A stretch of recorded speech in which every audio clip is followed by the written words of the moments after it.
Ce n'est pas la première fois que la Russie annonce la prise de Pokrovsk.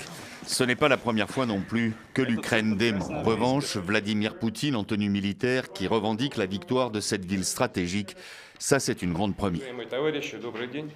Si je comprends bien, chef d'état-major, vous nous signalez que la ville de Pokrovsk est entre nos mains.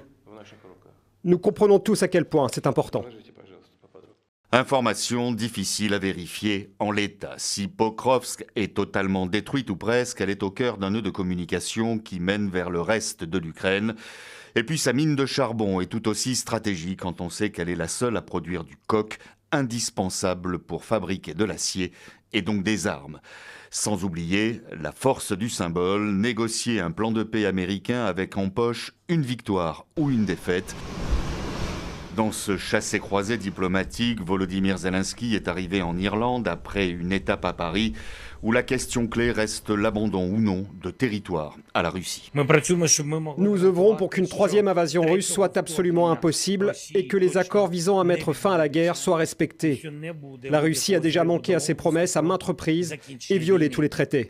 Le président ukrainien en quête de soutien alors que l'avenir de son pays se joue en partie ce mardi et en son absence à Moscou. L'envoyé spécial américain Steve Witkoff est attendu au Kremlin pour un tête-à-tête avec Vladimir Poutine.